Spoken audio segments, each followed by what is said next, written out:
Bienvenue à cette 20e édition d'Orange Business Live, votre rendez-vous bimestriel avec Orange Côte d'Ivoire pour vous accompagner dans votre processus de transformation digitale. Je suis Eunice Tellero et c'est avec un grand plaisir que je vais animer aujourd'hui ce webinaire. Lors de la précédente session, nous avons parlé d'optimisation des ressources et des opérations grâce au cloud. Et aujourd'hui, nous allons parler de compétitivité dans un contexte d'innovation et de transformation digitale. Et aujourd'hui, nous aurons deux panélistes, deux experts qui vont partager avec nous leurs connaissances et leur expérience sur le sujet. Avant de les présenter, permettez-moi, comme il est de coutume, de vous partager quelques consignes pour que ce live se déroule dans de très bonnes conditions.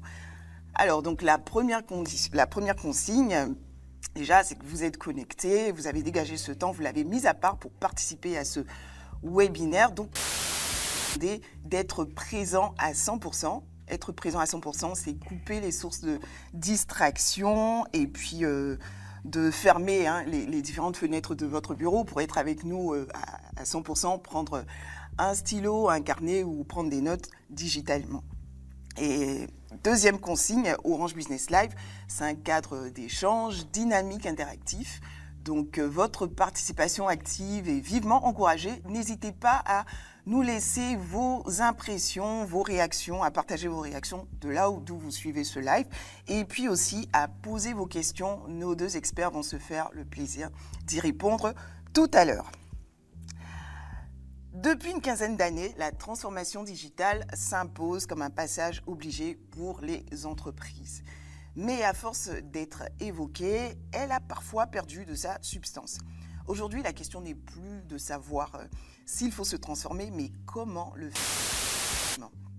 Et dans un environnement économique de plus en plus concurrentiel, marqué par la pression sur les coûts, l'exigence de performance et l'accélération des usages numériques, les entreprises ivoiriennes font face à un enjeu majeur. Comment faire de l'innovation et de la transformation digitale de véritables leviers de compétitivité et non un simple effet de mode technologique? C'est précisément à cette question que nous allons répondre dans ce live. Et pour éclairer nos lanternes, j'ai le plaisir d'accueillir, comme annoncé, nos deux experts qui incarnent deux dimensions essentielles de la transformation digitale, la dimension stratégique et également la réalité opérationnelle. Donc on va accueillir Monsieur Fitzgerald Boni. Bonjour Fitzgerald. Bonjour Nice. Fitzgerald est directeur adjoint des opérations B2B à Orange Côte d'Ivoire et il pilote depuis plusieurs années des programmes de transformation digitale. Il l'a fait au sein de diverses entreprises. Et puis on a aussi Monsieur Pacom Boadi qui est senior manager coordination commerciale B2B. Bonjour Pacom. Bonjour Nice. Pacom est ingénieur de formation, c'est un homme de terrain et son expérience technique et commerciale permet de traduire l'innovation en solutions concrètes adaptées aux besoins réels des clients. Donc, merci messieurs d'être avec nous sur ce plateau et de partager vos connaissances. Donc, comme vous pouvez le constater, nos deux experts sont là, ils sont prêts au taquet, ils ont hâte de répondre à vos questions, à nos questions. Mais avant de parler de compétitivité, il est quand même important qu'on puisse clarifier certains points. Fitzgerald et Pacom, on parle beaucoup d'innovation, de transformation digitale, mais est-ce qu'on parle tous de la même chose? Et quand on parle d'innovation, de transformation digitale, à quoi est-ce qu'on fait allusion? Est-ce qu'avoir un site web, ça suffit? Est-ce qu'avoir un chatbot qui répond à ses clients, c'est suffisant pour dire qu'on s'est transformé digitalement? Ou bien on parle de changements beaucoup plus profonds dans la manière de créer de la valeur? Donc je propose qu'on commence en se mettant tous au même dénominateur, en posant les bonnes bases. Et donc ma première question, c'est bien évidemment la suivante. Quand on parle d'innovation, de transformation digitale, de quoi s'agit-il exactement? Tu veux te lancer? Pacom? Vas-y. Ok. Pour moi, la transformation digitale, j'allais dire réponse B dans ce que tu énonçais. Je pense que ce qui donne la dimension transformationnelle à ce qui est fait, effectivement, on utilise les technologies de l'information pour améliorer ces modèles d'affaires. Et ce qui va mesurer le fait que vous fassiez juste une évolution ou un site web, etc., une transformation, c'est le niveau de rupture que vous induisez dans vos modèles d'affaires, dans vos revenus, dans votre modèle de coût. C'est vraiment ça. C'est vraiment le niveau de rupture que vous induisez qui en fait une transformation ou pas. C'est pour ça que c'est intéressant et je pense que ça va revenir beaucoup dans nos échanges. La capacité finalement à créer de la valeur et à mesurer cette valeur, c'est ça qui donne vraiment son sel à la transformation digitale. Donc, Fitzgerald, pour toi, il faut une dimension assez forte au niveau de la rupture, c'est ça? Absolument. L'entreprise. Il ne faut pas faire juste de petits changements ponctuels, il faut une profonde Exactement. rupture dans la façon de travailler. Vous pouvez appliquer exactement la même technologie dans deux entreprises, OK. l'une ayant fait une transformation digitale, l'autre n'en ayant pas fait. OK. Donc c'est vraiment le résultat finalement qui est le juge de paix dans cette affaire. D'accord. Pas comme. Qu'est-ce que tu en penses? Est-ce que tu partages le même avis? Oui, en fait, déjà, en fait, pour la transformation digitale, en fait, il faut dire que c'est pas de la technologie uniquement. OK. C'est, comme il a dit, de la rupture d'abord. Mhm. C'est de l'automatisation d'un certain nombre de processus qu'on met en place. Et puis, c'est surtout l'organisation qu'on met derrière, cette vision qu'on essaie donc de faire passer aux différentes équipes, à l'organisation pour pouvoir réussir cette transformation. Donc, pour nous, ce n'est pas technologique, c'est plutôt organisationnel, c'est plutôt humain. Ça porte une vision qui devait nous permettre, on s'en va dire, d'arriver à bon port. D'accord. Donc, ce n'est pas juste installer Non. de petits outils Non. de technologie Ça dans va son plus loin. entreprise. Ça va beaucoup plus loin. Changement au niveau humain, changement au niveau organisationnel, changement dans les processus, voilà, dans la manière même de concevoir son métier. Exactement. D'accord, très bien. Qu'est-ce qui fait aujourd'hui la compétitivité d'une entreprise ivoirienne à l'ère du numérique? Qu'est-ce qui fait la compétitivité d'une entreprise? Je dirais, tu voulais te lancer peut-être. Vas-y, pas comme, ok. Pour moi, en fait, le plus simple, c'est déjà les résultats qu'on fait. On va mesurer un certain nombre d'indicateurs financiers qui permettent déjà de déceler donc l'entreprise qui se porte mieux par rapport aux autres. C'est le feedback donc de ses clients qui, eux, au-delà donc de ces résultats perçus, ça va être aussi le ressenti donc client qui va permettre, on va dire, d'épouser ces idées-là. Et puis l'autre élément important, c'est toute cette on va dire ces données qui sont à foison, qui permettent effectivement de prendre donc ces décisions, qui permettent de montrer effectivement que cette entreprise-là est performante versus les autres. Donc ces indicateurs peuvent être, on va dire, même montrés, portés par un certain nombre je dirais, d'instances qui permettent, on va dire, d'évaluer chacune des entreprises, on va dire, en fonction donc de leur secteur d'activité. Bien entendu, comme on dit souvent, Orange, on est numéro 1 et ça se voit. Donc on laisse les chiffres parler. Merci. Ok, d'accord, merci Pacom. Donc pour toi, il y a déjà les chiffres, les résultats financiers. Ce qu'on dit aussi, c'est que les clients, les processus de décision qui doivent profiter aussi du digital avec les données qui sont là et qui apportent des éléments qui permettent aux dirigeants aussi de prendre des décisions éclairées. Voilà, ce qui fait la compétitivité d'une entreprise ivoirienne à l'ère du numérique. Fitzgerald, qu'est-ce que tu en penses? Oui, je suis complètement d'accord pour contextualiser un peu plus sur la Côte d'Ivoire. Déjà, on est sur un marché qui est particulièrement price sensitive. On est sur un marché qui est très sensible au prix. Je pense que ça n'est un mystère pour personne que le pouvoir d'achat de nos populations est quelque chose qui reste encore un challenge. Donc, la question, c'est de se dire comment, à l'ère du numérique, grâce au numérique, j'arrive à améliorer ma compétitivité prix. Il y a plusieurs dimensions. Avoir les prix les plus bas. Exactement, les prix les plus bas, les prix les plus adaptés. Absolument, c'est vraiment tout le challenge. Donc, première chose, la data et l'IA vous permettent de mieux cibler vos clients, de proposer les services les plus adaptés, d'adresser les segments de votre clientèle qui sont peut-être sous-performants. Data IA, très important, et notamment dans un contexte dans lequel je pense que tous les entrepreneurs en Côte d'Ivoire, peut-être même toi, se posent la question de se dire, tous les jours, ils ont cette angoisse de se dire, est-ce qu'on ne me pique pas un peu mon argent? Est-ce que je n'ai pas des fuites qui passent ici ou là? Donc, data IA, extrêmement important, et je pense qu'il y a même des solutions beaucoup plus customisées à notre marché qu'on doit concevoir dans ce sens-là. Deuxième chose, comment je rencontre ma clientèle?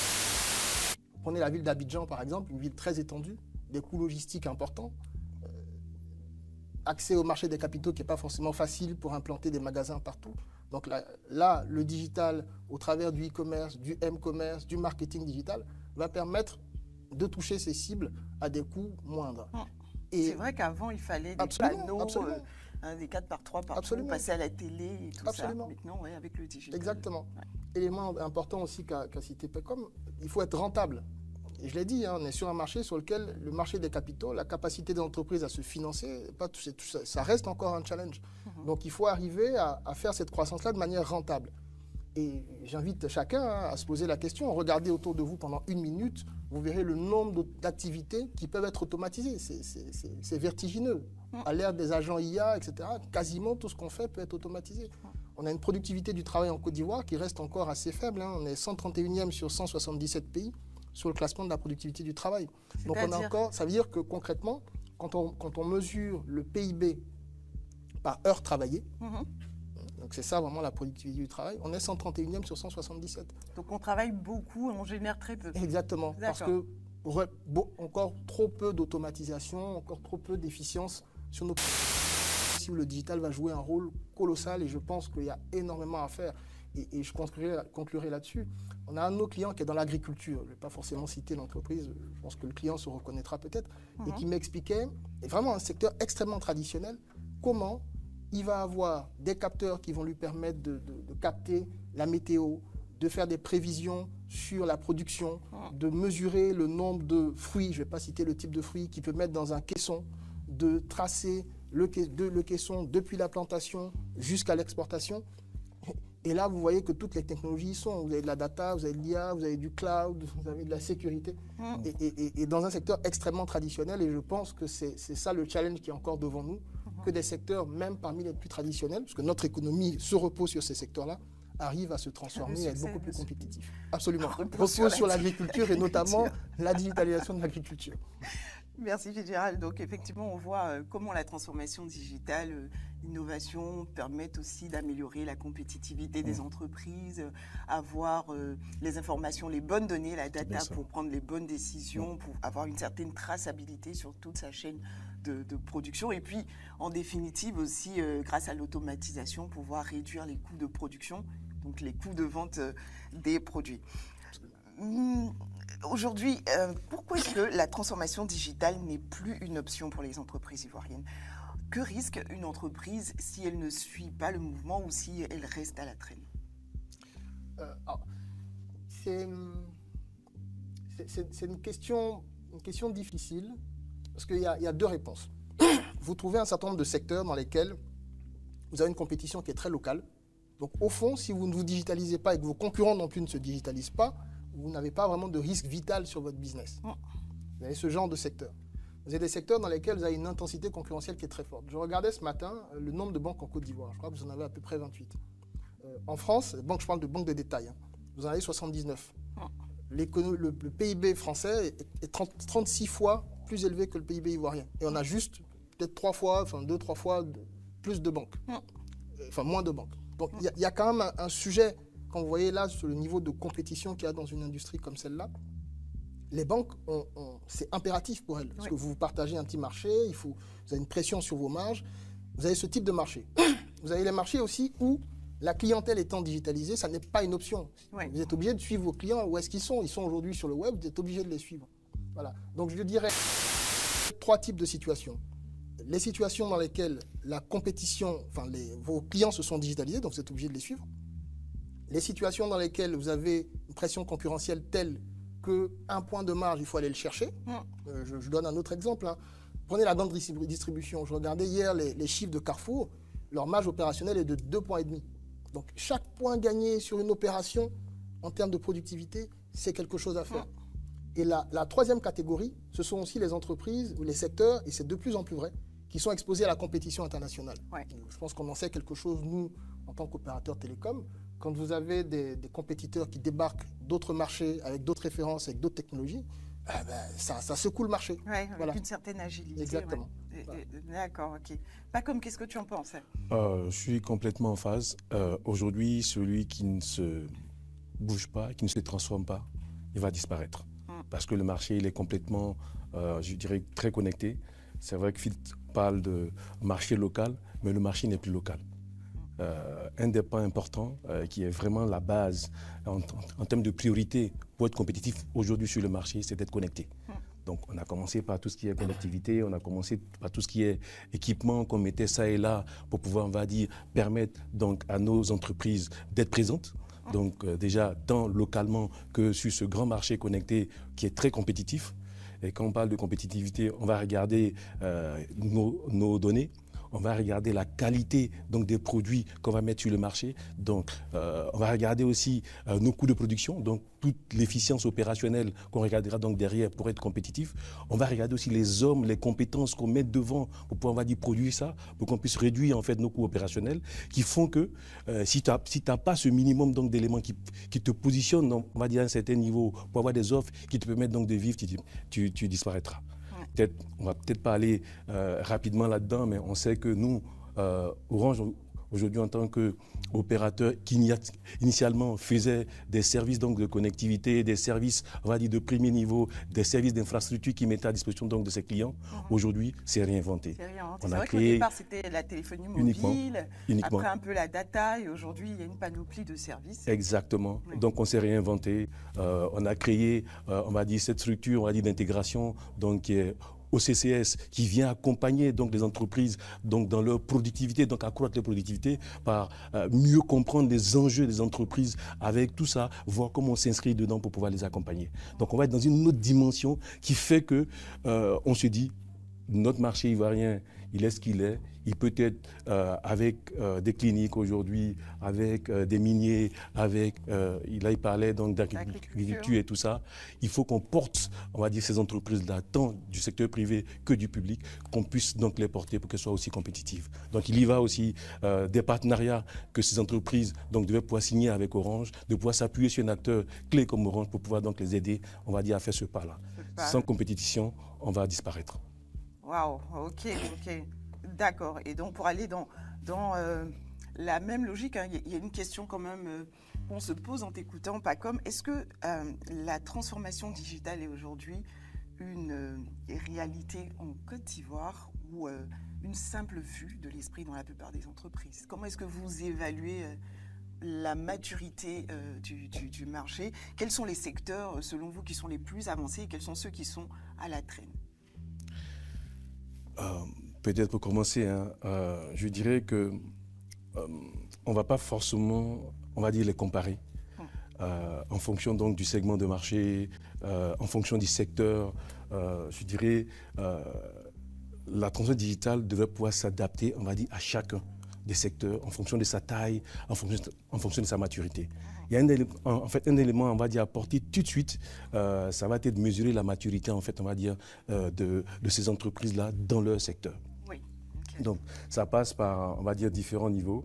Peut-être qu'on va évaluer déjà les entreprises qui ont une maturité débutante. Hein.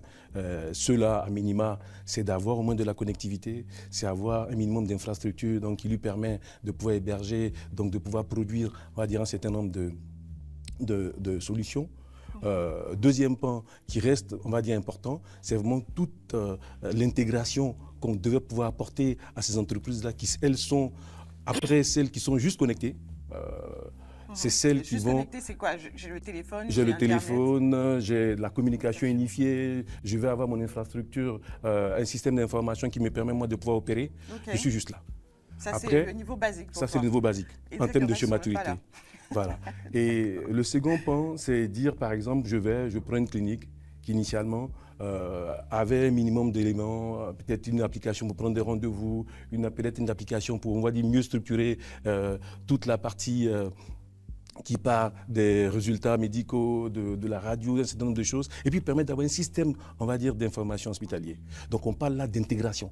Cette intégration, tu vas aussi la retrouver dans l'agriculture, comme il disait tout à l'heure, avec toute cette chaîne-là qu'on va devoir, on va dire, automatiser. Donc ça fait que... C'est propre au secteur, en fait. C'est propre au secteur. C'est pensé pour le métier. Pensé pour le métier, et tu le retrouves, en fait, tu vas avoir un secteur minier qui va être différent, parce que lui, il va essayer donc de voir comment il va optimiser sa productivité.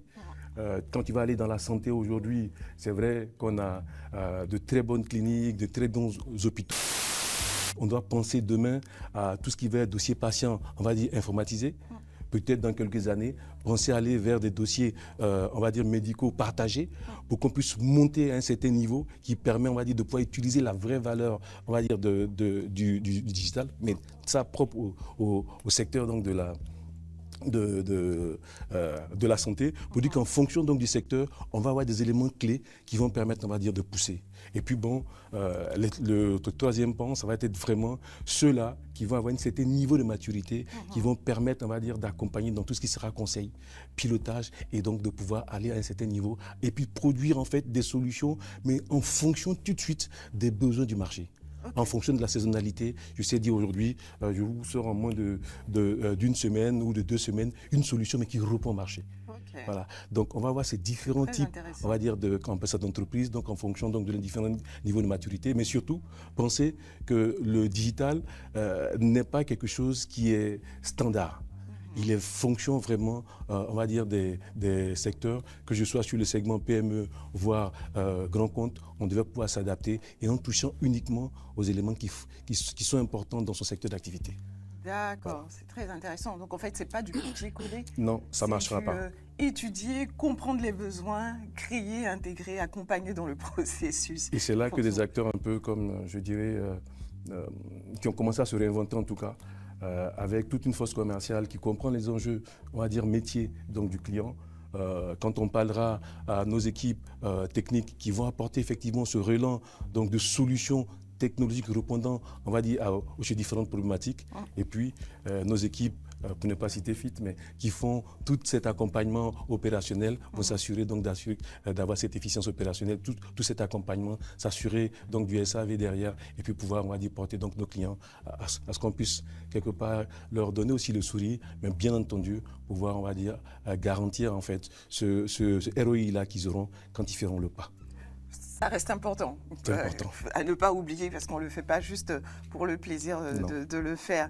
Et justement, Fitz, on est bien curieux d'avoir aussi ton appréciation du marché. Hein, selon toi, est-ce que la transformation digitale est une réalité en Côte d'Ivoire? Est-ce que tu perçois certains secteurs qui sont plus en avance que d'autres? Quelle est ton appréciation de l'écosystème, de l'environnement aujourd'hui? C'est vrai qu'il y a forte hétérogénéité en fonction des secteurs. Mais pour donner mon point de vue sur la question, je pense qu'il y a des secteurs qui sont très people intensive, c'est-à-dire qu'on a beaucoup recours au travail humain, manuel, je pense à l'agriculture, à la construction. Ça ne veut pas dire que ces secteurs-là ne sont pas transformés. Hein. Il y a du BIM dans la construction, toutes les applications de modélisation, mais on n'en est pas encore à la robotisation en tant que telle, ou la tâche faite par le manœuvre dans la plantation, ou la tâche faite par le manœuvre sur un chantier de construction sont automatisées. Vous avez du système d'information derrière, etc., l'efficience des processus. Vous avez ce type de secteur-là. Et puis tout en haut de la pile, vous allez avoir des secteurs, je dirais qu'il y a 2 choses qui les caractérisent. Comme je le disais tout à l'heure, des secteurs dans lesquels la clientèle elle-même, elle est très fortement digitalisée ou très appétente à ça. Je pense à la distribution, qui est FMCG, à la distribution en Côte d'Ivoire. Nuance importante. Et qui montre d'ailleurs la différence entre les chemins de transformation digitale qu'on emprunte dans les pays occidentaux et les chemins propres que l'on s'invente dans nos pays. En Afrique. Vous prenez la grande distribution. Quand vous allez à l'étranger, commandez chez Carrefour, chez Auchan, je ne vais pas citer toutes les marques, je fais de la pub. Commander, c'est quand même régulièrement en ligne que vous commandez, quand vous allez commander des packs d'eau, etc. Ici, vous allez souvent dans le supermarché. Oui. En revanche, acheter des petits produits, les petits entrepreneurs ont une pénétration de la distribution digitale qui est beaucoup plus forte, très paradoxalement, que les grandes enseignes. C'est quelque chose de très curieux. A priori, les grandes enseignes ont beaucoup plus de moyens pour se faire, mais les petits aussi, et c'est pour ça que ce qui va être le driver de la transformation digitale, en réalité, c'est la nécessité. Un petit entrepreneur qui n'a pas les moyens d'une des grandes enseignes que je viens de citer pour implanter des hypermarkets ici ou là, il est bien obligé de faire avec ses moyens, donc de faire la distribution digitale. Et c'est impressionnant. Et je pense qu'un des marqueurs de ça, c'est de voir tous les livreurs dans la ville d'Abidjan. Ça, je pense qu'un des symptômes les plus prégnants de la pénétration du e-commerce en Côte d'Ivoire à l'ivoirienne, c'est de voir les livreurs partout dans nos rues, etc. c'est de voir aussi à quel point le mobile money, et on en sait quelque chose, est utilisé. C'est beaucoup ça. Le carburant de la transformation digitale en Côte d'Ivoire, il y en a 3. Il y a le mobile money, la connectivité, et puis les livreurs, en fin de compte. C'est le triptyque de la transformation digitale. Voilà, donc je pense que les secteurs comme la distribution, je pense aussi aux services financiers, dans lesquels aujourd'hui avoir une application bancaire, ça n'est plus un sujet, même si je pense qu'on a encore des marges de progression. Je pense qu'il y a encore de l'espace pour des néobanques qui existent ailleurs. On a une, nous, Orange, avec Orange Bank, et je pense qu'il y a encore de la place pour des néobanques avec un modèle opérationnel complètement digital dans un contexte dans lequel vous avez une hyper-compétition comme ce que j'ai cité tout à l'heure. Ok, d'accord. Donc selon toi, les secteurs les plus avancés, il y a le domaine des banques et puis aussi... paradoxalement, les petits entrepreneurs qui pensent leur activité, qui font de la distribution, du commerce et qui font du e-commerce à l'ivoirienne sans forcément une marketplace ou un site. Ils vont avoir une petite page Facebook et puis ils vont prendre des appels et puis ils vont faire livrer. Bon, c'est notre modèle opérationnel à nous, mais il fonctionne. Voilà. Tout à fait, d'accord. Et puis, si je lis entre les lignes, ce que tu veux dire, c'est qu'il reste encore pas mal de choses à faire au niveau de l'agriculture, du BTP et de la distribution. La distribution pour les grandes enseignes. Je pense aussi que le secteur hôtelier, là aussi à l'ivoirienne, est relativement digitalisé. Et il y a une petite anecdote là-dessus rapidement. Le secteur dans lequel j'ai vu la plus grande urgence de transformation digitale, c'était il y a à peu près 10 ans, quand on travaillait pour un grand acteur de l'hôtellerie, où ils avaient 2 menaces. La première, c'est que le concept même d'hôtel était menacé. Ouais. Vous aviez Airbnb qui arrivait, où chacun pouvait proposer son hôtel avec une chambre à la maison. Donc on disruptait complètement la chose. Et deuxième chose, tous les clients passaient par des plateformes comme Booking, etc. pour réserver les hôtels et n'allaient plus vers l'hôtel en lui-même. Directement. Quand vous avez ces deux phénomènes, où le produit est disrupté, le produit en lui-même, il est disrupté parce que le digital fait qu'il y a des alternatives à ce produit qui fonctionnent différemment et que la clientèle en elle-même, elle a des usages qui se transforment profondément, je pense que c'est là que vous avez la plus forte intensité de pénétration du digital. Oui, bien sûr, parce qu'on est obligé de se réinventer. Là, vous n'avez plus le choix. On n'a plus le choix. Votre produit est plus pertinent et vous n'avez plus accès à vos clients. Là, vous n'avez plus le choix. Exactement. D'accord. C'est vrai que tu parlais tout à l'heure du paradoxe qu'il y avait entre les petits entrepreneurs qui pensaient digital et puis les grandes enseignes qui qui fonctionnaient plutôt avec un modèle traditionnel au niveau de la grande distribution. Bon, même si elles essaient, on voit que l'adoption est un petit peu plus lente. Voilà, très forte. Il y a une marge de progression qui est plus lente. Et ça emmène à se poser la question, quels sont, selon toi, les principaux défis auxquels les entreprises sont confrontées lorsqu'elles engagent une transformation digitale? Alors, je dirais que les principaux... Je pense que le principal défi, c'est l'alignement managérial. C'est-à-dire dire qu'on veut faire une transformation... Enfin, si vous faites une transformation digitale et que vous ne dérangez personne, c'est que ça n'est pas une transformation. Donc, vous dérangerez des gens. Vous dérangerez l'ordre établi, vous dérangerez l'organisation des choses. Dire qu'on veut faire une transformation digitale, on va peut-être changer le modèle d'affaires, on va peut-être... je donne quelques exemples qui me viennent comme ça à l'esprit. Je me souviens qu'on travaillait pour une transformation digitale d'une fonction RH, et on mettait ce qu'on appelle un Learning Management System, donc une plateforme qui permet à chaque collaborateur de s'auto-former. Bon, je pense que tu vois à peu près de quoi je parle. Absolument. Pas faire d'auto-promo. Ce qui s'est passé, c'est que les personnes qui dirigeaient les départements formation, quand vous permettez à chaque salarié d'aller chercher son contenu de formation lui-même, vous changez beaucoup de choses. Donc si vous n'anticipez pas sur le fait que, OK, il y a ces gens-là qui vont être impactés. Qu'est-ce qu'ils ont à gagner dans cette transformation? Qu'est-ce qu'ils ont à perdre? Alors, il y a des pertes qui sont inéluctables. Dans ce cas-là, il faut que le dirigeant vienne aider, backer les équipes qui s'en chargent pour qu'on puisse quand même y aller, sinon ça ne va pas fonctionner. Donc je dirais cet alignement managérial dans le sens où il faut qu'on soit clair sur ce qu'on va faire, sur ce qu'on va déranger. Il faut le savoir, en fait. Parce que des fois, on n'ose pas aussi dire. On va déranger des choses, donc il faut être très clair. Ce qu'on va déranger, c'est quoi le deal? S'il y a deal possible, si on peut vous apporter des choses et que vous vous y retrouviez dans cette transformation, parfois vous êtes perdant net. Oui, parce qu'avant on allait en mission à l'étranger, maintenant on va se former vous n'avez plus derrière. pouvoir, et dans ce cas-là, il faut beaucoup de courage managérial pour arriver à faire les choses. D'accord. Donc, première chose, l'alignement managérial, il faut que ce soit très clair dans la tête du dirigeant, ce qu'il va chercher, ce qui va se passer, qu'on soit prêt à mener les combats nécessaires, parce qu'il faut... Ça n'est pas un chemin, un long fleuve tranquille, la transformation digitale. D'accord. Donc pour toi, c'est ça le défi majeur Exactement. des entreprises qui veulent initier les transformations Exactement. digitales. Je pense que l'aliment. beaucoup du reste découle de ça. Si on est cela. aligné d'un point de vue managérial, dans la vision, la gouvernance suit, les moyens suivent, etc., etc. Je pense que le reste découle un peu de ça. C'est ça. Pas comme est-ce que tu partages le même avis? Oui, déjà à sa suite, hein, il a parlé de gouvernance. Effectivement, ça c'est important. Un des éléments clés, c'est la vision. Mais tu as aussi quelque chose qui freine en général, c'est aussi les hommes, le facteur humain. Par moment, on se dit, est-ce qu'on a bien les compétences pour y aller? Est-ce que les humains, même qu'on met dedans, ne se disent pas qu'ils vont perdre le contrôle à un moment donné? Est-ce qu'ils ne sont pas eux-mêmes freins à tout ce qui est en train d'être mis en place? On parlait entre autres de maturité tout à l'heure, mais tous les process mis en place, avec les projets qui sont en silo, tout le monde ne se parle pas. Est-ce qu'on épouse tous la vision qui nous permettra, on va dire, d'aller donc de l'avant? Et puis bien entendu, c'est l'organisation derrière qui devait permettre, on va dire, de driver tout le monde. Donc, aller vers ça, si on n'est pas en one team, je dirais, au niveau donc, de l'entreprise, pour que tout le monde aille dans le même sens, on va échouer. On va échouer. Waouh. D'accord. Donc, vraiment, le volet humain, à ne pas, le managérial et humain, à ne surtout pas négliger, être bien conscient de ce que ça va impliquer, être prêt à mener les combats qu'il faut mener, à aussi compenser les pertes.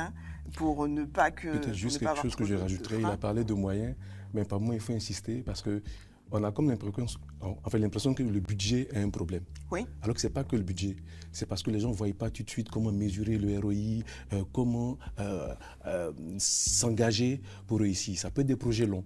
Des projets de transformation peuvent prendre 2 ans, 3 ans. Il faut partir de petits succès. J'ai des quick wins, j'ai des MVP qui me permettent d'avoir des choses tout de suite. Je vais là-dessus, ça marche, on voit les impacts tout de suite, tout le monde est content et tout le monde s'engage. Ouais. C'est comme ça qu'on va onboarder tout le monde et puis on réussira à notre transformation. Ben justement, pas comme l'innovation est souvent perçue comme un facteur de complexité, voire de surcoût. Comment faire en sorte qu'elle devienne au contraire un outil de rationalisation, d'optimisation, de différenciation, pour ne pas se laisser bloquer par ces contraintes budgétaires-là? Alors, je le disais tantôt, pour ne pas se laisser bloquer, c'est vrai que c'est de l'innovation, c'est beau. Ceux qui sont technophiles vont peut-être essayer de tout de suite se plonger là-dedans. Ceux qui ne sont pas auront peur, vont être rétractés. Donc après, on se donne une vision, on se dit, tiens, il faut qu'on y aille. On parlait tantôt, on va dire d'IA, par moment, on va parler de tout ce qui serait IA générative. C'est vrai, ça va être un peu réactif. On va voir toute cette notion donc d'apprentissage et tout ça. Là, on parle aujourd'hui d'agentive IA et tout ça, pour dire que quand on doit faire cette innovation, faire des pas vers des solutions qui doivent nous permettre d'aller de l'avant, alors... Il faut miser. Miser, mais rassurer, on va dire, le fait donc de mettre les moyens. Aujourd'hui, ce n'est pas que les moyens. Je prends des structures qui peuvent être étatiques, qui ont besoin d'être accompagnées sur de la digitalisation, on va dire, dans des secteurs comme l'éducation ou dans des secteurs, je dirais, de l'administration et autres. Les moyens, ils peuvent ne pas avoir les moyens. Il faut partager une vision, il faut partager un projet. On trouvera forcément les moyens, au travers des investissements, au travers des bailleurs, des structures qui vont venir nous accompagner. Mais il faut qu'ils adhèrent au projet. Et adhérer au projet, c'est avoir des gens qui ont une vision, s'appuyer sur des ressources. Et si on n'a pas ces ressources en interne chez nous, il faut aller vers des partenaires comme Orange qui vont vous porter, qui vont vous accompagner pour pouvoir faire de ce rêve-là une réalité. Et une fois qu'on embraye dedans, on pourra trouver donc des bailleurs qui sont à nos portes, qui nous attendent. Parce qu'on vienne avec des projets qui vont venir financer pour qu'on puisse gagner ensemble. Parce que dans le modèle dans lequel... un modèle qui est win-win. Tout le monde doit gagner. Il y a de l'argent sur la table, comment on fait? Il a trouvé qu'il y avait quelques retards dans un certain nombre de secteurs d'activité d'administration, c'est vrai. Mais j'estime qu'on peut rattraper les choses tout en se donnant, on va dire, les moyens. Aujourd'hui, l'État y travaille. On a de grosses ambitions avec l'État ivoirien. L'année dernière, c'était à peu près près de 250 milliards qui avaient été mis donc, sur la table pour accompagner donc, toutes les initiatives de digitalisation. D'ici 2030, on annonce encore donc, des chiffres importants qui devaient quand même pouvoir aider l'État à y aller. Donc pour moi, c'est un point important. Innovation, c'est vrai. Ne voyez pas que la technologie tout de suite. Ayez la vision, ayez un rêve, ayez des acteurs comme Orange qui peuvent vous accompagner pour que ce rêve-là devienne réalité. Et puis vous trouverez après les moyens qu'il faut avec les différents bailleurs qui sont à nos portes pour qu'on puisse aller ensemble. Merci Pacom. Fitzgerald, tu voulais rajouter un élément? Oui, de manière très simple. L'innovation, il faut qu'elle soit liée à un besoin concret. Soit vital pour l'entreprise. J'ai parlé de l'hôtellerie tout à l'heure. Je me souviens de ce programme-là. Je n'avais jamais vu un tel niveau de sponsorship politique sur un programme de transformation digitale parce que c'était vital pour la boîte. Ouais. On avait un budget sur 5 ans qui était garanti. Ça avait même été annoncé à la presse, aux investisseurs parce qu'il fallait passer des signaux au marché. Donc quand il y a une nécessité vitale, c'est le meilleur des business cases possibles. Donc voilà, moi j'insisterai vraiment sur cette question du business case. Il faut que les gains soit très clair. Il faut que les gens qui font de la techno aillent un peu plus vers le business et soient capables d'expliciter en termes business ce qu'on a à gagner de par les innovations qu'ils proposent. Oui, effectivement. Et puis, des fois, on ne mesure pas vraiment ce qu'on perd aussi en restant, en continuant à faire ce qu'on fait. Absolument. On ne mesure pas bien l'impact des pertes. Le risque à ne pas faire, le risque à ne pas bouger. À ne pas bouger, qui peut être beaucoup plus coûteux. On va disparaître. Absolument. Le fait d'investir et de se transformer. D'accord. Selon vous, quelle technologie, entre le cloud, les services managés, cybersécurité, la data et tout ça, ont aujourd'hui l'impact le plus direct sur la performance des entreprises ivoiriennes? On a peut-être des avis différents. Moi, je dirais aucune. Une fois. Je dirais aucune. Et que c'est un peu tout ça. La technologie en elle-même ne crée pas de valeur. Ce sont les use cases qui créent de la valeur. Tout à l'heure, je citais un exemple dans l'industrie des fruits et légumes, je vais dire ça comme ça. Il y a un peu de tout ça. Vous avez du cloud, vous avez de la cyber, vous avez de la connectivité, vous avez de l'IA, de la data. Donc je pense que, et c'est pour ça que, au fond, je crois certes dans les expertises sur des verticales technologiques précises, mais je pense qu'un des challenges dans notre écosystème, même au niveau des compétences, c'est un peu celui-là. Il faut avoir des gens qui sont suffisamment, comme on dit, tech-savvy, qui sont suffisamment... Une culture technologique suffisamment large pour combiner des technologies de nature différente pour produire une valeur donnée. Et je pense que c'est un petit peu ça, notre challenge dans notre écosystème, d'aller trouver des experts pointus sur des verticales technologiques. Il faut des gens qui arrivent à mettre en musique tout ça pour créer de la valeur. Voilà. Ils cassent les silos, en fait. Exactement. D'accord. Ok. Tu voulais rajouter quelque chose, Pacom, sur... Non, complètement aligné avec lui, pour dire que ça rentre dans la logique même, comme je disais tantôt, de la maturité déjà numérique donc de l'entreprise. Donc tu avais donc des solutions que tu avais ou des services que tu avais donc à ce premier niveau-là. Et puis après, tout le reste qui va entrer donc dans l'intégration et surtout ce positionnement que tu auras donc par la suite qui fera la différence.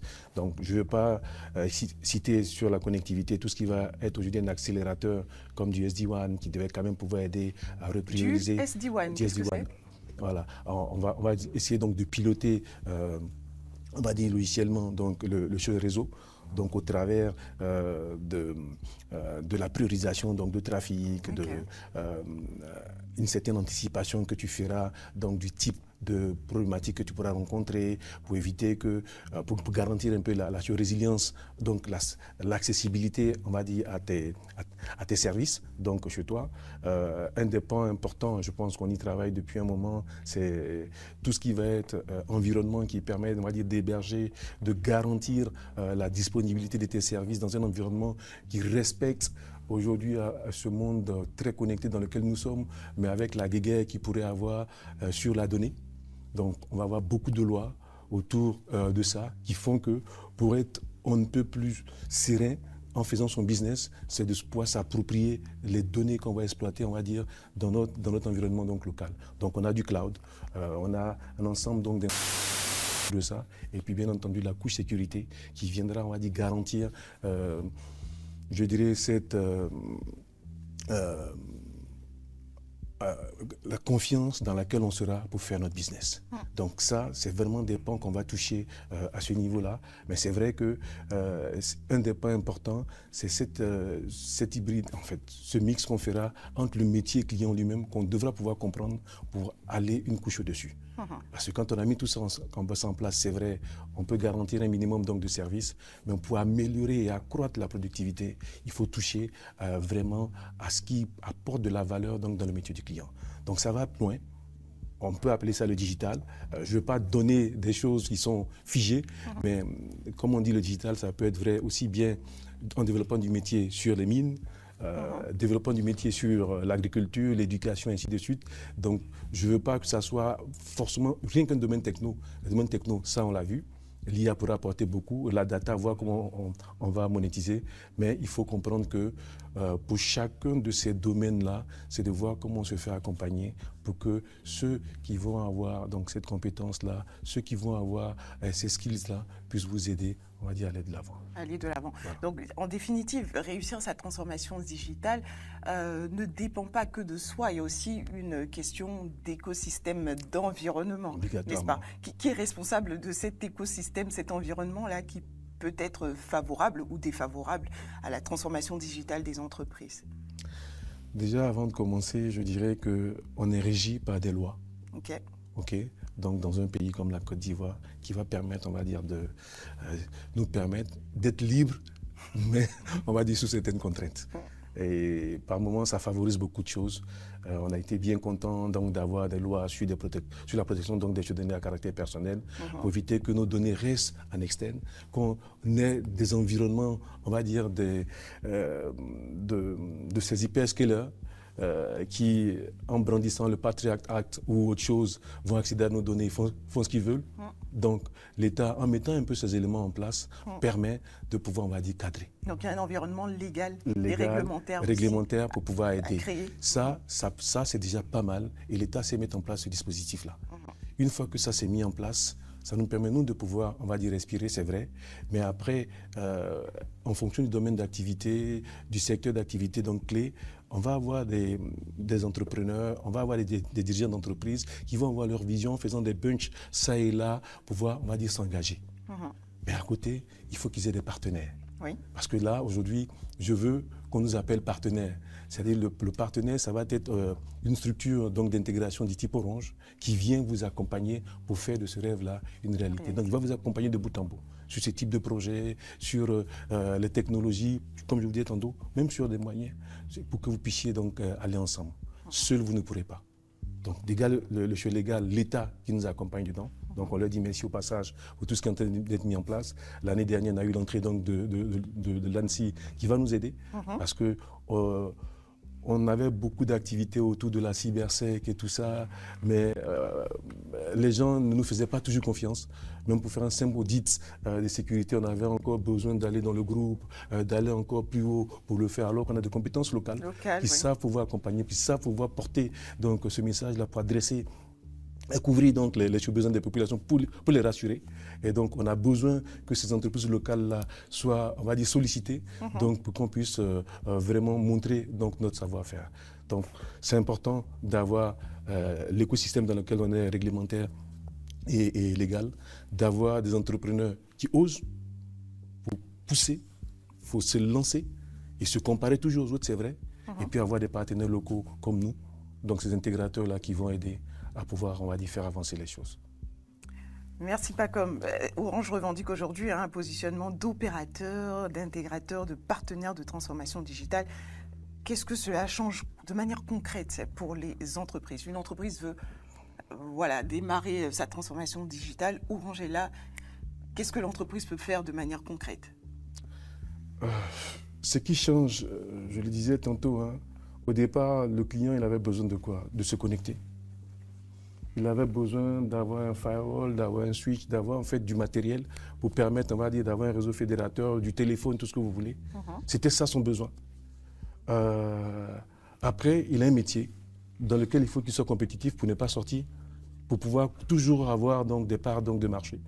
Donc il a besoin de pouvoir, on va dire, s'appuyer sur un intégrateur qui comprend son métier. Et une fois qu'il comprend son métier, il saura pouvoir, on va dire, le porter. Raison pour laquelle je vous disais tantôt, Orange qui était un opérateur, s'est transformé d'abord, on va dire, en intégrateur. Donc depuis l'année dernière, on a créé donc Orange Cloud and Cyber Solutions pour aider les entreprises ivoiriennes donc dans ce sens, pouvoir créer de la valeur, pouvoir accroître leur productivité. Et puis bien entendu, après, on a ce partenaire-là. Ce partenaire qui vient, qui comprend le business, qui comprend finalement votre métier et qui sait comment vous accompagner. De moyens, vous parlez par moment de skills, vous parlez de ci, de ça.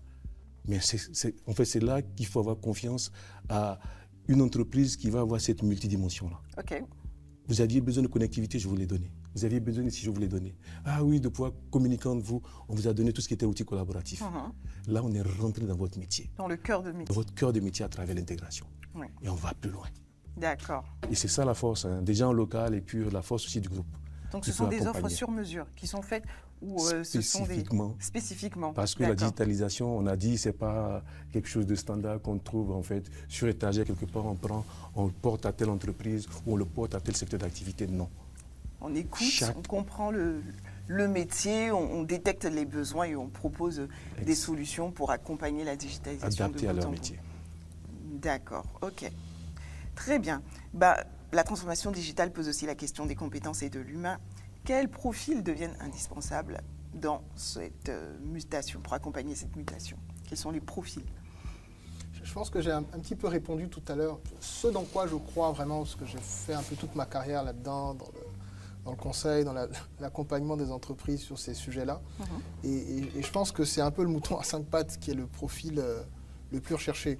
Comme je l'ai dit, un des challenges sur un écosystème comme le nôtre, c'est que vous n'êtes pas dans des pays dans lesquels vous avez un écosystème technologique qui est extrêmement diversifié, avec des gens qui vont vous accompagner sur le think, des gens qui vont vous accompagner sur le build, sur telle solution spécifique, sur telle autre solution spécifique, sur tel autre secteur. Quand vous prenez l'écosystème technologique ailleurs, c'est ça. Vous allez avoir des boîtes qui sont plutôt dans l'accompagnement sur le think, vous allez en avoir plutôt qui sont sur le build, enfin sur le déploiement de solutions, mais dans des secteurs précis, sur des technologies précises. Et je pense que dans un écosystème comme le nôtre, on a besoin d'avoir des gens qui sont pluridisciplinaires, qui peuvent un peu tout faire. Je pense qu'on ne peut pas se payer le luxe, que ce soit du point de vue des entreprises et de leurs moyens, et aussi du point de vue de ce que l'écosystème est en capacité d'offrir en termes de population capable d'accompagner. Donc je pense qu'il faut des gens qui soient polyvalents. Alors les domaines clés sur lesquels je pense qu'il faut qu'il y ait cette polyvalence. Je pense qu'il faut qu'il y ait des gens qui soient bons en data IA. Je pense que c'est indispensable. Je ne conçois pas aujourd'hui qu'il y ait des gens qui viennent accompagner des entreprises et qui ne soient pas bons en data IA. Dans mes expériences précédentes, je le disais souvent aux équipes, quelqu'un qui fait du développement en informatique et qui ne connaît pas la data ne concevra pas son logiciel de telle sorte que la donnée puisse être exploitée. Ouais. Donc on va toujours perdre un temps fou entre la mise à disposition d'un logiciel et l'exploitation des données qui en découlent, ce qui est une aberration.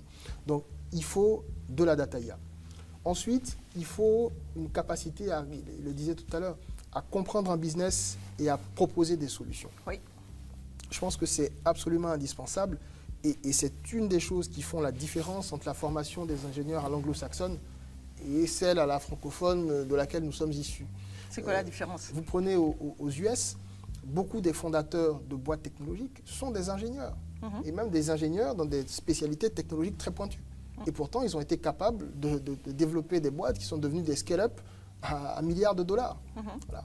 Parce que c'est inclus dans leur ADN. Donc je pense que c'est quelque chose qui, dans la formation des ingénieurs chez nous, doit être beaucoup mieux intégré, pouvoir mieux accompagner les entreprises. Qu'est-ce qui doit être mieux intégré? Vous devez avoir compris son besoin et lui proposer une macro-solution et une démarche.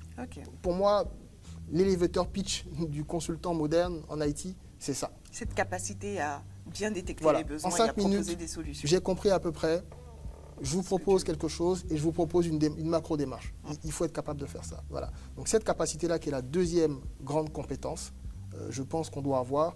Et puis, comme je l'ai dit, une culture technologique suffisamment large pour pouvoir savoir, ici je vous propose un ERP de tel type, ici je vous propose un agent IA. Voilà, parce qu'on ne peut pas se permettre le luxe d'avoir des gens qui sont experts dans toutes ces verticales et devoir tous les consulter. Donc je pense que si vous avez ça, vous êtes le mouton à 5 pattes qu'on recherche. Qu'on recherche, d'accord. Donc des compétences en data IA et puis cette capacité à pouvoir discerner les besoins, proposer des solutions adéquates. Exactement. Et puis, une culture technologique suffisamment large sur le reste. Après, le reste en découle dans l'exécution. Il faut déjà ça pour arriver à pâter le client.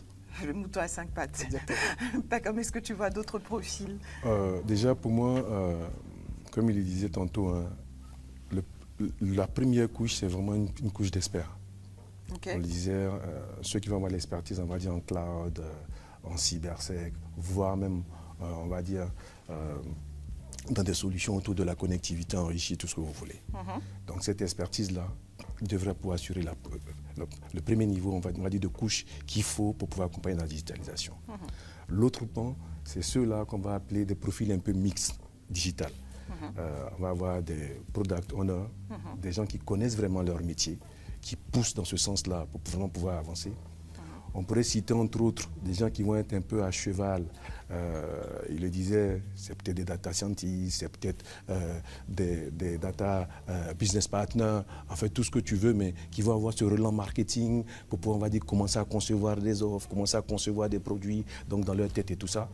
Et puis le dernier qui est important donc, dans ce type de profil-là, peut-être qu'on néglige par moment, c'est vraiment ce manager-là qui va permettre, on va dire, de fédérer tout le monde. De créer de l'adhésion. Créer de l'adhésion. Ramener cette technologie-là au niveau du business. Faire comprendre qu'in fine, si ça marche bien, on fait tous du business. Donc au moins avoir ces 3 niveaux de profil-là qui essaient, on va dire, de driver un peu cette transformation. Ok, donc des experts. Hein, experts déjà data, pour commencer. Le cloud, etc. Des experts métiers digital. Ouais. Et puis des chefs un profil. De projet aussi, des project managers. Hein, product owner, des scrum masters, enfin, tout ce qui est relatif à la gestion de projets agiles. Exactement. Et puis aussi des data scientists, des personnes qui sont capables de réfléchir, qui ont des compétences marketing et qui peuvent proposer des offres de manière concrète. Donc, si vous êtes étudiant, si vous démarrez votre carrière ou si vous pensez à une reconversion, voilà autant de métiers hein, qui sont promoteurs pour la transformation digitale. Alors, avant de prendre les questions des internautes, hein, parce qu'on est suivi en live sur différentes plateformes, donc je profite pour vous rappeler que vous pouvez poser vos questions. Donc, vous pouvez les poser, j'aurai l'occasion de les poser, de me faire votre porte-parole pour que nos experts y répondent. Une dernière question, donc avant de prendre les questions de tous ceux qui nous suivent en ligne. Quelle priorité recommanderiez-vous aux dirigeants ivoiriens qui souhaitent faire de l'innovation un levier de croissance durable? Je crois beaucoup dans ce que j'appelle les alpha teams. C'est-à-dire Tu diras, je ne sais pas si vous avez remarqué, mais il a des mots tout particuliers. Alpha team, on va repartir avec. Exactement. J'ai mon petit, si vous voulez, j'ai mon petit dictionnaire Fitzgerald français ou français Fitzgerald, si vous voulez. Intéressé. Je l'ai. Ouais, concrètement, il faut avoir des gens qui comprennent votre business, qui soient idéalement le plus possible rattachés au CEO et qui puissent tester des proof of concept, des idées. Ils ont identifié une opportunité ici. Ils vont faire très rapidement un petit test pour prouver l'opportunité, la valeur qu'on peut dégager et avoir le mandat du CEO pour pouvoir aller vite. Si vous voulez, c'est comme un cabinet. Exactement, c'est une espèce de cabinet petit, technologique. Voilà, je crois beaucoup de petits cabinets d'innovation. Pourquoi? Parce que si vous voulez des gens qui vous aident à transformer et que ces gens-là sont tellement dilués dans votre organisation, enfin, ils seront forcément phagocytés par le reste. Donc, si vous ne leur donnez pas un lien le plus direct possible avec là où ça se décide et là où ça se passe, il ne va pas se passer grand-chose. Le destin d'un corps étranger, c'est de se faire phagocyter par son environnement. Donc il faut qu'ils aient ce positionnement-là, ce support qui leur permette vraiment d'apporter de la valeur et de pouvoir driver le reste. Donc ça, j'y crois beaucoup. Donc pour ne pas trop s'étendre, je pense que ça, déjà, si on arrive à l'avoir avec quelques-unes des compétences clés qu'on a évoquées, avec le soutien managérial qui va avec et le room for experimentation, la place pour pouvoir essayer des choses, tester des choses. C'est pour ça que je parlais de l'importance d'avoir des gens qui ont une culture technologique large. En particulier dans notre écosystème, si vous avez une idée et que vous dites, ah ben écoutez, pour digitaliser, il faut qu'on aille chercher un ERP à 10 milliards, vous n'aurez pas beaucoup d'entreprises qui pourront vous suivre là-dedans. Tout à fait. Et je pense que les choses ont tellement évolué aujourd'hui que vous avez plein de petits produits SaaS que vous pouvez prendre. Mais il faut avoir des gens qui connaissent ces produits-là et qui vous aident à les intégrer dans votre écosystème, à la fois du point de vue de votre business, comment ça va s'intégrer dans votre business et comment ça va s'intégrer dans votre environnement technologique sans avoir à solliciter 100 compétences. Ça ne marche pas, ça, ici. Personnellement, je crois que ça ne fonctionne pas dans notre écosystème. Je pense qu'il faut ces petites équipes avec des gens très pluridisciplinaires, avec un sponsorship le plus direct possible du CEO. Ok. D'accord. Merci Fitzgerald. Et toi, Pacom? Je pense que sur ce coup-là, Fitz a quasiment tout dit. Hein. Donc là, il a présenté la vision, il a parlé d'innovation, il a parlé aussi de, je dirais, on va dire d'un déroulé par étapes, hein, qui doit pouvoir se faire par succès, donc par petits succès qu'on fait donc pour pouvoir aller de l'avant, parce que le budget ne serait pas forcément un problème. C'est vrai, l'innovation n'est pas un luxe, mais il faut quand même vouloir s'engager et y aller. Donc je pense que c'est des points qu'il a partagés, avoir une vision très claire qui est partagée par tout le monde, par tout le board, avoir une organisation qui réponde, donc vouloir y aller et puis surtout, on va dire découper. Ne pas vouloir faire cette transformation, on va dire, tout de suite. Pas faire de révolution. Non, il faut gagner de petites batailles. En général, ça peut être très long.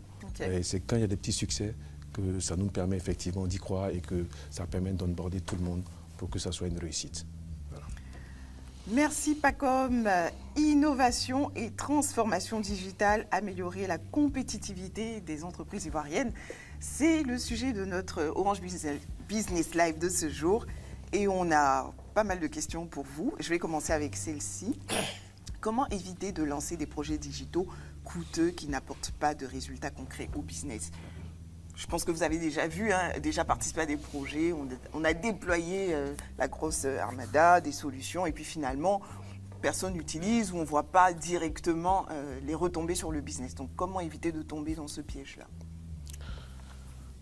Alors, vas-y. Voilà, je vais peut-être commencer, Fitz. Donc, déjà, des projets qui peuvent être lourds, parce qu'on va voir déjà nous-mêmes des organisations qui sont assez lourdes, pour certaines entreprises, avoir des process qui ne sont pas très structurés.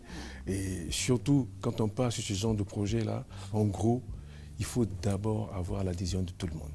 Donc, comme on dit, on va avoir une vision qui est très éclairée, qui descend peut-être donc du top management. On le fait épouser par tout le monde pour qu'on soit tous alignés. On va communiquer avec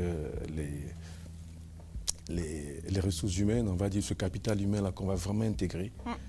Après, on peut s'appuyer sur des partenaires ou autres pour pouvoir, on va dire, avancer. Intégrer dedans, je le disais tantôt, des petits succès. S'il n'y a pas de succès, qu'on veut faire la grande révolution, parce qu'on est dans une mine, on passe de la mine, je dirais pas archaïque qu'on avait il y a quelque temps, vers une mine, on va dire intelligente tout de suite, on ne va pas s'en sortir. Donc tout ça, ça va rentrer dans un process, on va dire, de petites étapes, donc de petits succès qu'on va partager, donc les différents bénéfices, on va dire, à tout le monde. Et finalement, tout le monde va s'embarquer et on réussira. Et moi, en fait, c'est une conviction que j'ai pour dire qu'on ne peut pas réussir ces projets de transformation-là tout de suite, parce qu'ils peuvent être très lourds si tout le monde n'épouse pas donc l'idée, si on n'a pas l'organisation qui va bien, et si on ne fait pas accompagner, on va dire, par la bonne structure. Ok, donc il ne faut pas perdre de vue la dimension conduite du changement. Il faut important. préparer l'humain, le mindset, les esprits à accepter ces projets-là et puis avoir de petites victoires qu'on met aussi, hein, sur lesquelles on communique, parce que des fois on a des victoires mais qu'on ne partage pas suffisamment. On est tellement omnibulé par la vision totale qu'on ne pense pas forcément à en parler. Donc communiquer sur ces petites victoires-là pour voilà, nourrir la motivation des équipes et leur foi aussi en ce que le projet apportera de bien à l'entreprise. C'est un complément rapide. Je pense aussi qu'il y a quelques patterns de projets où quand vous les voyez, vous savez que ça ne va pas marcher, ça ne va pas fonctionner. Il y a ce que j'appelle le digital washing. Digital washing. Ok, de Team Alpha et digital washing. On vous dit Alpha Team plutôt. L'équipe, en tout cas, qui lance le programme, a envie de faire digital, parce que ça fait bien, parce que c'est dans l'air du temps. Mais au fond, on n'est pas vraiment prêt à faire les arbitrages ou ce qu'il faut pour y aller. Donc je pense qu'il faut poser dès le départ quelle est la vision, qu'est-ce qu'on veut faire, qu'est-ce que ça va impliquer. Je pense qu'on l'a un peu dit tout à l'heure. Oui. Il y a ceux qui ne comprennent pas toujours que le digital, ça a des prérequis. Pour moi, le digital, c'est d'abord l'exposition à des clients ou à des collaborateurs en interne d'un certain nombre de fonctions qui sont produites par vos systèmes d'information. Donc, si votre système d'information n'est pas prêt, je vous donne un exemple. Okay. Aujourd'hui, c'est très à la mode de parler d'agent IA. Vous voulez faire un agent IA, mais vous n'avez pas d'API de votre système d'information, ça ne peut pas fonctionner. Il faut que votre système d'information, déjà, il faut que la fonction, elle existe dans votre système d'information, et qu'ensuite, que vous ayez une API pour pouvoir ensuite produire l'agent IA qui va interagir avec votre système d'information. Donc, il y a des prérequis du point de vue du système d'information. Et troisième pattern, je pense que vous avez aussi les projets pour lesquels l'alignement managérial, comme je l'ai évoqué, il y a déjà des problèmes. Il y a déjà des problèmes. Tout le monde n'y adhère en pas. gros, le digital, comme pour résumer, hein, c'est un triptyque. Réussir une transformation digitale, c'est un peu une espèce de triathlon. Il faut être à la fois, il faut avoir un bon sens du business. Il faut que ce soit très clair ce qu'on veut faire d'un point de vue business, que ça apporte aux uns aux autres, que ça implique. Il faut avoir une culture technologique à minima ou une expertise qui est quand même solide, parce qu'il y a des prérequis, ça s'appuie quand même sur un certain nombre de bases, des plateformes, un système d'information.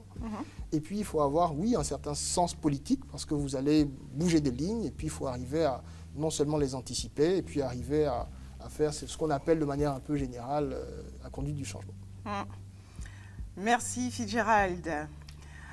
Une autre question, par quoi commencer quand on veut se transformer digitalement, mais qu'on a des moyens limités? Par quoi commencer? Ou alors Orange n'accueille que les entreprises qui ont beaucoup de moyens? Non, absolument pas. Je pense qu'il faut déjà un peu de connectivité, sinon c'est compliqué que ça fonctionne. Il faut déjà de la connectivité. Je crois beaucoup dans les petits logiciels métiers SaaS. J'y crois beaucoup. Vous n'avez pas de barrière à l'entrée, d'investissement initial que vous devez engager, ou en tout cas relativement faible. Je me souviens que j'avais eu un rendez-vous il y a quelques semaines avec un de nos clients, que je ne citerai pas, et puis comme j'ai les yeux un peu baladeurs, je le voyais manipuler sur son PC un petit CRM, Odoo en l'occurrence, pour ne pas le citer. Et beaucoup de petits entrepreneurs ont un CRM aujourd'hui. Il y a quelques années, c'était extrêmement rare. Ouais, donc des petites solutions SaaS comme ça, je pense que ça aide. Un petit CRM pour gérer ses commandes, etc. Et c'était le patron, donc ça lui permettait de surveiller un peu ce que les uns ou les autres font. Donc je pense qu'il y a quelques petites solutions métiers rapides qui sont pour moi des must, comme avoir un CRM notamment. Je pense que c'est extrêmement important. Et puis le reste suit. La présence digitale, je pense qu'avoir une petite vitrine e-commerce, que ce soit rien que sur une page Facebook sur laquelle vous allez arriver à faire du marketing digital, ça peut aider pour les toutes petites entreprises. Déjà, on commence par ça et puis ensuite, on construit autour. OK. Alors, Pacom, comment digitaliser ces processus quand une partie des équipes n'est pas encore à l'aise avec les outils numériques? Je pense que déjà, il y a un premier pan par rapport au process en eux-mêmes. Déjà, il faut les auditer, il faut les assesser. Pour qu'on comprenne les différents écarts qu'on peut avoir. Donc, on va mesurer, comme on le disait en fait, le long de cet échange qu'on a eu, mesurer d'abord sa maturité donc, numérique d'abord, donc avant d'aller plus loin.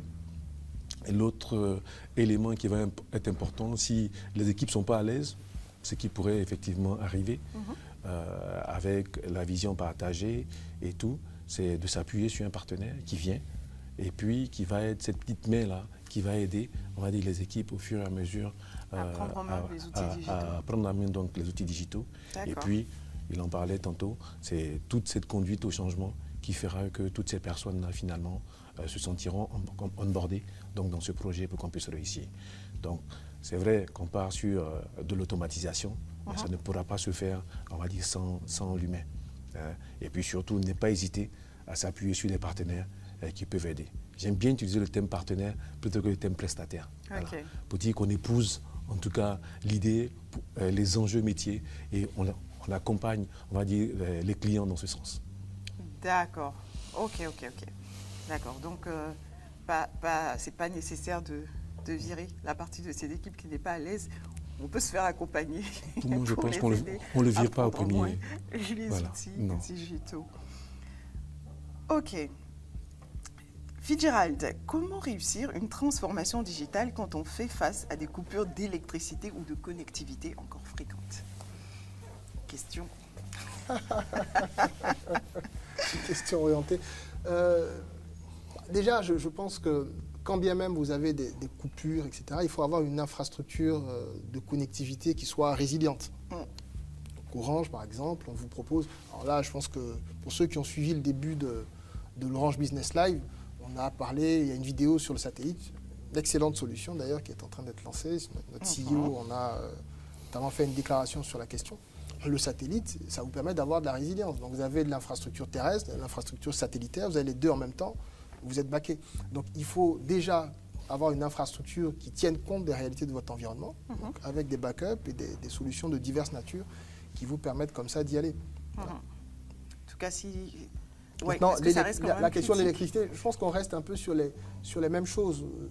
Comme je dis souvent à nos clients, ne pas avoir de backup dans nos géographies, c'est presque suicidaire, au fond. Vous êtes dans des géographies, il faut en tenir compte, il faut tenir compte des réalités de votre environnement, il faut avoir des backups. C'est vrai pour l'électricité, c'est vrai pour la connectivité. Il me semble qu'Orange Énergie aussi a des solutions Absolument, qui absolument. permettent d'avoir l'électricité en zone rurale. Au fond, c'est l'ADN d'Orange. L'ADN d'Orange, c'est d'offrir des solutions résilientes dans des contextes pas toujours évidents.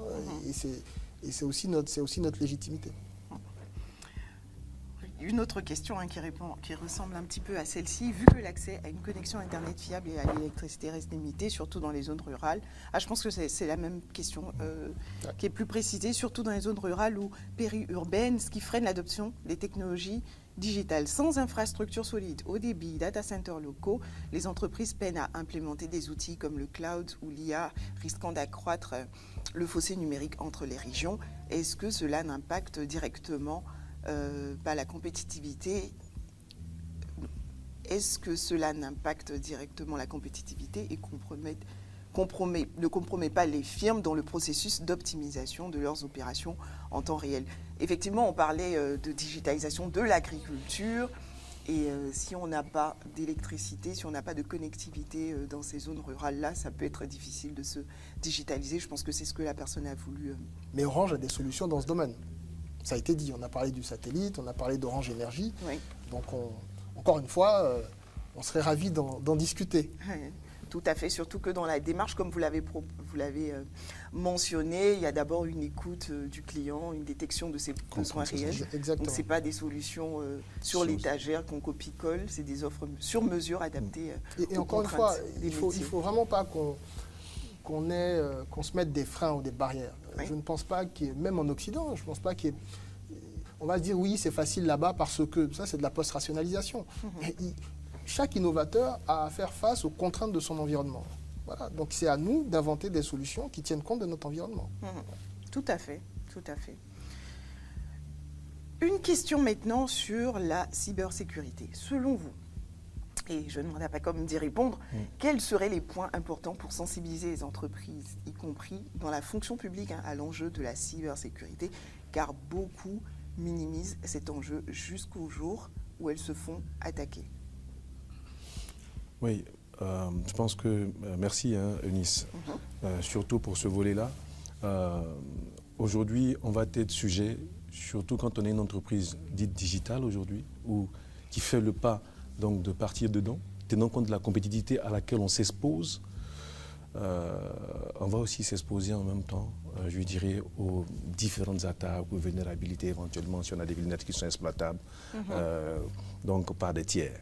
Est-ce qu'aujourd'hui, on est suffisamment sensibilisé? Les entreprises et voilà, l'administration, la fonction publique est suffisamment sensibilisée sur la cybersécurité? Aujourd'hui, je dirais pas suffisamment, mais il y a beaucoup d'initiatives qui ont été faites. Okay. Il y a plusieurs forums qu'on organise autour donc, de la cybersec. Qu'Orange organise? Orange déjà fait plusieurs Orange Business Day. Je pense qu'on a fait peut-être 2 OB Live donc, autour donc, de ce sujet-là. Là, aujourd'hui, il y a aussi l'ANSSI qui va accompagner. Et côté Orange, comme je vous disais, on a créé même une entité qui a vraiment pour rôle d'y aller et qui écoute aussi ses clients et qui même leur propose, on va dire, des solutions qui répondent aux différents besoin en fonction de la taille de l'entreprise. Donc ça part des solutions aujourd'hui qui ne sont pas dites des antivirus, parce que l'antivirus, il avait une signature, donc quand la signature change, le virus peut rentrer. On a proposé des petites choses. Ça paraît peut-être anodin, mais ça permet de protéger tous les laptops ou les PC que vous avez jusqu'au serveur. Les téléphones aussi. Les téléphones aussi. En fait, ça va sécuriser tout ce qu'on va appeler, on va dire, endpoint. Donc, c'est des solutions autour donc, des EDR, comme on dit. Ça va permettre de détecter tout comportement anormal et puis y répondre. Ça va vous permettre de protéger ça à minima. Mais ce n'est pas tout. Peut-être que vos applications sont exposées alors que vous allez sur Internet pour pouvoir proposer des solutions. Derrière, vous pouvez avoir plusieurs types d'attaques qui peuvent être soit des spyware ou autres hameçonnages qu'on va vous mettre à disposition. Et derrière, vous aurez peut-être un ransomware qui va, en termes de notoriété, donc décrédibiliser votre activité et tout ça. Donc, là, il faut se faire accompagner. Et se faire accompagner, ça commence par des petites choses. Juste faire un audit, comme on le fait peut-être aussi dans la santé. Hein, quand on va voir le médecin, on prend des constantes et tout ça. Chez Orange, on m'a dit, il y a des agents qui savent venir faire des audits, tant techniques que organisationnels, pour pouvoir déceler ne serait-ce que la petite faille qui va bien, pour pouvoir voir qu'est-ce qui ne va pas. Je vais vous donner le comprimé qui va bien. Ah oui, ce comprimé, c'est quoi? Ça peut être un EDR qui va vous permettre de protéger déjà vos devices. Ah oui, ça peut être, je ne sais pas, un firewall applicatif, parce qu'on se rend compte que dans le développement de l'appli web qui a été mise à disposition, il y a des vulnes qui ont été donc observées par rapport au apps et tout ça. Donc on sait pouvoir vous le mettre à disposition donc, pour pouvoir travailler. Et puis, bien entendu, comme vous n'avez pas tout, vous n'êtes pas partout, et que vous n'avez pas forcément donc, ces caméras pour vous accompagner, Orange vous met à disposition aussi un SOC. Un centre d'opération donc de sécurité où on va avoir des agents qui sont formés, certifiés, qui vont vous aider à travers les différentes remontées que vous aurez, donc pouvoir vous accompagner. Waouh, ça a l'air tellement intéressant. Ben oui, et en fait c'est fait localement. Ouais. Et il y a même des prix dits locaux. J'allais justement en arriver là. Est-ce que c'est accessible aux PME? Très accessible. C'est pour ça que je parle de prix locaux qu'on propose à nos clients. On avait des solutions qui ne savaient pas forcément adresser donc, les PME. Ça a été revu avec l'entité. Donc, comme on sait qu'il va y avoir quelques problématiques liées à l'acquisition directement de ces infrastructures-là par les clients finaux, donc Orange va faire de l'acquisition donc, de ces infras-là, va les virtualiser, va les mettre à la disposition donc, de ses clients au travers de ces data centers qui vont permettre, on va dire, de créer cette accessibilité-là à chacune des personnes qui va avoir l'illusion d'avoir la solution pour lui. Et ça aussi, c'est une approche donc, que met en place Orange pour toucher au plus grand nombre donc, de populations et pour surtout pouvoir donc, les accompagner donc, dans cette démarche digitale-là. Donc ça reste important. Nous, on est toujours là. Je pense que OB, Orange Business Live, est un canal de sensibilisation. On ne va pas arrêter. Donc vous nous verrez, en fait, on va dire sous peu, donc, dans une dynamique encore de sensibilisation, mais vraiment sur tous les secteurs, on va dire tous les domaines technologiques, mais bien entendu, en commençant par la sécurité, qui est vraiment un élément très fort qui permet déjà de pouvoir respirer, d'être confiant, d'être rassuré et puis de penser à faire le digital. De se concentrer sur son cœur de métier, sur sa transformation digitale, sans être soi-même le propre gardien de ses infrastructures. Alors si une entreprise, une PME, un dirigeant nous écoute, qu'il est intéressé par cette solution-là, comment procéder, que faire? Alors là, on a déjà notre site en ligne qui permet effectivement de voir rapidement notre portfolio. Là, je pense Orange.ci, c'est ça? Non, Orange Business. Voilà, Orangebusiness.ci. Voilà. Okay. Et puis là, au travers de ceux qui sont connectés. Orangebusiness.ci pour avoir les offres. Et puis, Et pour ceux qui sont connectés, n'hésitez pas.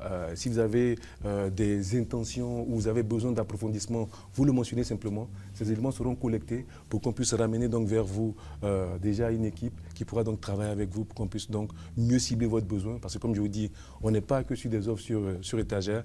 On devrait quand même vous accompagner sur du spécifique en fonction donc, de vos différents besoins pour vous apporter ce niveau de sécurité, vous rassurer pour que vous puissiez commencer à faire du business. Merci Pacom. On a pas mal de questions. Et on a aussi nos LinkedIn à tous. Oui. Donc n'hésitez pas, inbox, pour poursuivre la conversation. D'accord. Contactez M. Boadi Pacom, que vous voyez ici, et M. Bonnie Fitzgerald. Vous pouvez leur envoyer aussi des messages privés pour démarrer la conversation et puis accéder à toutes ces solutions qu'Orange propose aussi pour vous accompagner dans votre transformation digitale. Alors messieurs, vous pensez que ces opportunités dont vous parlez pourront être accessibles au profil junior? Je veux parler des nouveaux diplômés parce que ce n'est pas très souvent le cas. Dans les offres, on est plutôt pour les années d'expérience. Voilà. Donc la question ici, hein, c'est OK, on a parlé tout à l'heure des profils, des nouveaux profils qui émergent pour accompagner les projets de transformation digitale. Et donc la question, c'est que ces profils-là, en définitive, ne ciblent que des juniors, des seniors, des personnes qui ont de l'expérience. Est-ce que les juniors ont de la place à se faire dans cette dynamique? Alors, c'est ça qui est intéressant avec la boîte Orange, en fait. Orange pense accompagnement. On a vu, il y avait des besoins de data scientists, il y avait des besoins de ci, de ça. Orange n'a pas hésité à créer une chaire, à accompagner donc l'INPHB, à former donc vraiment des profils donc en data. Ça, c'est Orange. Orange s'est rendu compte qu'il y avait des startups qui débutaient, qui n'avaient pas forcément les outils digitaux pour pouvoir s'exprimer, pour pouvoir, on va dire, montrer leur savoir-faire. On a créé donc Orange Fab. On a tout un environnement autour de Orange Digital Center pour pouvoir les aider, les onboarder sur une période et les accompagner pour qu'ils puissent, eux, pouvoir respirer. Orange prend des stagiaires. Orange accompagne même, on va dire, des diplômés, comme il disait, jeunes, donc dans des stages qui ont même été des stages longue durée pour pouvoir les faire toucher donc du doigt et puis après donc s'insérer donc dans le tissu social. Donc tout ça, on sait pouvoir le faire à travers donc tout cet accompagnement, tous ces dispositifs qui sont mis en place pour pouvoir, on va dire, porter donc les jeunes diplômés. Ils n'ont pas besoin donc, on va dire, de s'inquiéter aujourd'hui. On apprend ces métiers, on les développe aujourd'hui parce qu'on est dans un monde aujourd'hui qui est connecté. On a beaucoup de MOOC aujourd'hui ouverts. On n'apprend pas qu'à l'école. Quand on sort et qu'on veut faire quelque chose de spécifique, on se donne les moyens, on se donne juste un peu de temps, peut-être 30 minutes par jour, 1 heure par jour, et on apprend. En plus, déjà, la base que vous avez réussi à l'école, vous apprenez au bout de 1 an, 2 ans, vous serez un profil intéressant avec qui Orange pourra échanger et voir comment on vous onboard chez nous. Merci Pacom. Donc les juniors n'ont pas à s'en faire, hein. Il y a de la place pour tout le monde, il y a de la place pour les juniors. Orange accompagne à travers ses initiatives avec des universités prestigieuses comme l'INPHB et puis voilà, au sein aussi d'Orange, plusieurs projets pour permettre aux jeunes de pouvoir se développer leurs compétences et s'inscrire dans cette page de l'histoire de la transformation digitale qui est en train de s'écrire en ce moment. Alors Fitzgerald, une question pour toi. Comment lancer efficacement une solution digitale dans le secteur agricole? Lancer efficacement. Une solution digitale dans le secteur agricole. Comment lancer ma plantation d'anacarde, de coton, de palmier à huile, de cacao. Je veux lancer une solution digitale dans ce secteur-là. Que faire? Je veux implémenter une solution ou je veux créer une solution digitale que je commercialise? Il faut bien comprendre la question. Bonne question. Après, on peut répondre aux deux questions aussi. Mais c'est marqué solution digitale. D'accord. Okay. Déjà, je pense qu'il y a, on l'a dit, il y a un immense potentiel dans ce secteur-là. Un immense potentiel dans ce secteur-là. Je pense que déjà, tout ce qui est autour du tracking de la chaîne agricole, je pense qu'on a des solutions qui peuvent être intéressantes, de data tracking, etc. Je pense que le tracking de la chaîne logistique, globalement, sur l'agriculture, ça reste un sujet. Les questions de prévision aussi peuvent être des sujets. Oui. Je pense personnellement qu'on manque encore un petit peu de solutions adaptées à nos contextes. Donc, pour répondre au deuxième volet de la question, je pense qu'il y a encore de la place pour des personnes qui font des solutions adaptées. Les solutions adaptées, ça veut dire pricing adapté, ça veut dire go-to-market adapté. Comment je fais en sorte que ma solution soit facilement utilisable par des personnes dans le secteur agricole. J'ai cité un exemple de tout à l'heure dans une industrie où ils font ça et c'est impressionnant. Maintenant, il faut que, ces personnes-là aillent un peu plus vers les solutions. Il faut que nous aussi, on aille vers eux. Donc nous, comme l'a dit Pacom, On a des solutions dans un certain nombre de verticales, donc notamment dans l'agriculture. Donc je pense qu'il faut aller vers. Il faut être curieux, il faut solliciter des rendez-vous, il faut solliciter des présentations, il faut solliciter des démos. Mais je pense qu'il y a encore énormément de place à la fois pour l'adoption de ces solutions-là et puis pour en proposer d'autres dans différents secteurs agricoles. Par exemple, le duopole café-cacao, c'est la mamelle de notre agriculture. Je ne connais pas encore énormément de solutions dans ce secteur-là, ce qui est une anomalie. Voilà. Donc, il y a beaucoup à faire. En fait. Il y a énormément de choses à faire. Énormément à faire. Merci Fitzgerald. Une question pour avoir votre avis sur l'interopérabilité lancée par la BCEAO.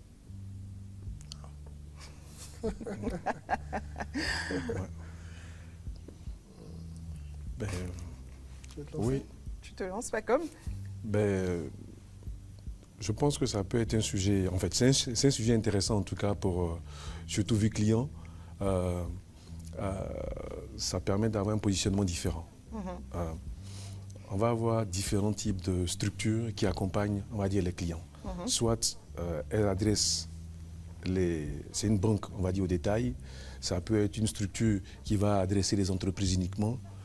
Avec l'interopérabilité, on avait quelques enjeux autour du, quand je prends la partie Orange Money, aujourd'hui, en fait SFM aujourd'hui, qui est quand même un sujet important, parce qu'en Côte d'Ivoire, c'est... les services financiers mobiles. Services financiers mobiles, c'est ça. On avait des challenges autour de l'ouverture qu'on aurait pu avoir entre ces services financiers mobiles et les banques elles-mêmes. Toutes les banques n'adhéraient pas. On avait de gros challenges de... Chacun essayait de protéger son marché. Exactement, chacun protégeait son marché, avec cette possibilité de sortir difficilement par moment le cash et faire des paiements quand on passait d'un marché à un autre.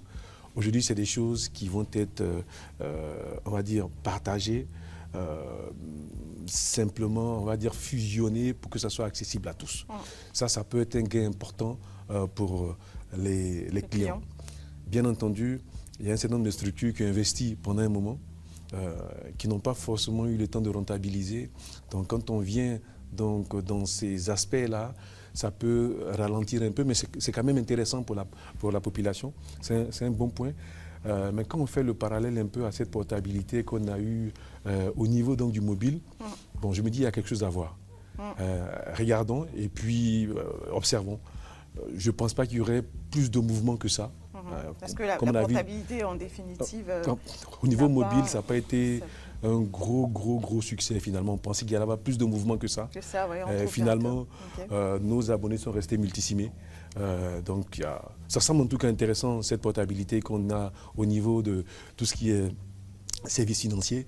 Mais bon, observons. Je pense que les abonnés seront aussi multi-services financiers. Exactement. D'accord. OK. Gérald, je te vois sourire. Oui, Que cache ce sourire? Non, je souris parce que je pense que la Banque centrale est dans son rôle, qui est de faciliter l'accès aux services au plus grand nombre, et parfaitement dans son rôle, et que le juge de paix, ça sera en définitive la propension des utilisateurs à adopter ce mode des solutions interopérables. Et puis l'intérêt pour les acteurs de trouver un modèle économique derrière. Donc je pense que le jeu est ouvert, c'est une disposition qui a le potentiel pour faire bouger les lignes. Maintenant, je pense qu'il est encore un peu tôt pour faire des plans sur la comète, sur ce que ça va donner. Wait and see. Wait and see. Ok, qui vivra verra. On a encore pas mal de questions. Je vais en prendre une dernière. Quelles bonnes pratiques digitales émergent régulièrement dans les échanges entre experts et participants? Quelles sont les bonnes pratiques digitales qui émergent régulièrement dans les échanges entre experts et participants? Okay. Je dirais, on l'a beaucoup dit tout à l'heure, c'était dans les anglicismes, le test and learn. Il faut essayer.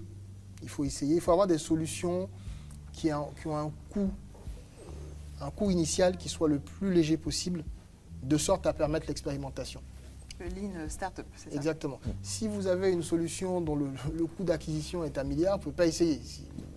Si vous échouez, vous risquez de disparaître. Un crash. Voilà, donc c'est pas tel. Donc, par contre, le digital, et notamment avec le cloud, et notamment avec le SaaS, ça vous permet d'essayer énormément de choses. Vous pouvez prendre une solution, prendre quelques licences, essayer de voir ce que ça donne, et puis ensuite passer à l'échelle ou non. Donc je pense qu'une des meilleures pratiques, c'est celle-là. Je pense que l'autre pratique, c'est l'exemplarité des dirigeants. Je pense qu'on a beaucoup parlé de résistance au changement, il y avait beaucoup de questions qui allaient dans ce sens-là.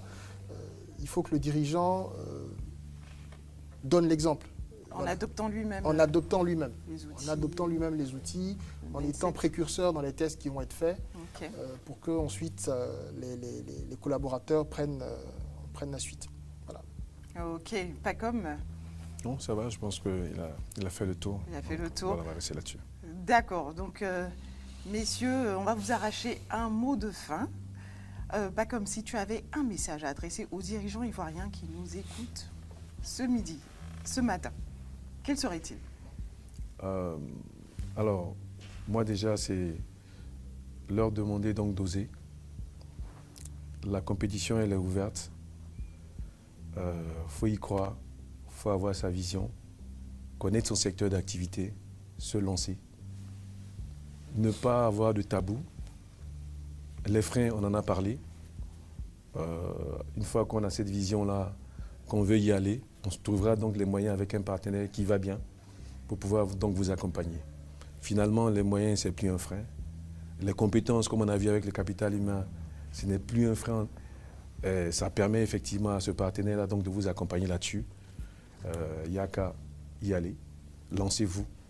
Et surtout, c'est des projets qui peuvent être très, très, très intéressants, structurants, pas moins révolutionnaires, mais commençons donc par cette innovation par étapes. Ça va être du Lean Startup, ça va être du Design Thinking, tout ce que vous voulez, mais avoir ces petits succès pour vous permettre d'aller et le montrer à tout le monde pour pouvoir, on va dire, ouvrir donc les voies donc, de votre marché. Dans votre secteur d'activité, essayez d'être cette boussole-là, cette lumière qui tire tout le monde. Osez, et puis vous serez le numéro 1. Voilà. Orange est là pour vous accompagner. On a beaucoup parlé d'Orange, c'est vrai, mais c'est parce qu'Orange s'est donné les moyens de pouvoir accompagner les structures ivoiriennes, voire sous-régionales. Merci. Merci Pacom. Donc, vision, audace, de ne pas se laisser bloquer par les freins, être une véritable boussole dans son secteur, sans oublier qu'Orange est là, reste là. Fitzgerald, on va t'arracher aussi un mot de fin. Donc, quel message souhaiterais-tu adresser aux dirigeants ivoiriens qui nous écoutent ce matin? Alors, je leur dirais de nous faire confiance. Je pense que le maître mot de la nouvelle stratégie Orange, c'est trust, c'est la confiance.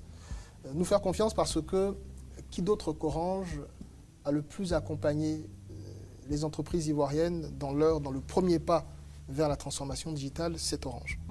Voilà. Il faut des gens qui les connaissent le mieux, qui sait le mieux dans un secteur donné ce que les gens font d'Internet, ce que les gens font de la connectivité, et donc ce qu'ils font de leur transformation digitale, c'est Orange. Donc vous avez des gens déjà dans lesquels vous pouvez avoir confiance en eux. Vous pouvez aussi avoir confiance en nous parce que cette transformation digitale, nous l'avons faite et nous avons été parmi les premiers à l'engager. Rappelez-vous que la révolution du mobile et la création de modèles économiques pour distribuer, le coup de génie que ça a été de créer des modèles économiques, que ce soit dans le mobile money, qui, comme je l'ai dit, est un des carburants de la transformation digitale aujourd'hui, oui, dans la connectivité, pour pouvoir la mettre à chaque coin de rue et la porter à chaque Ivoirien, nous l'avons fait. Et donc, nous avons fait ce chemin, nous-mêmes, de transformation digitale. Donc, vous pouvez nous faire confiance parce que ce que nous vous disons, nous l'avons vécu, nous nous sommes inoculés ce médicament, comme c'était dit tout à l'heure, nous-mêmes, donc nous pouvons vous accompagner. Voilà. Donc, on a des solutions qui tiennent compte de notre marché. C'est vraiment ça notre ADN, c'est de produire des solutions qui sont résilientes et qui sont adaptées à notre marché. Donc, faites-nous confiance, on est accessible, on est disponible, on va partager nos canaux. Donc, engageons la discussion, testons des choses ensemble, osons ensemble. Et puis, je pense que le futur est déjà là et que vous avez totalement votre place à prendre dans ce futur qui s'écrit. Merci Fitzgerald. Donc, le mot de fin, faites confiance à Orange qui a déjà parcouru le chemin, donc qui connaît très bien l'itinéraire qui peut vous accompagner dans votre démarche de transformation digitale. Orange Business.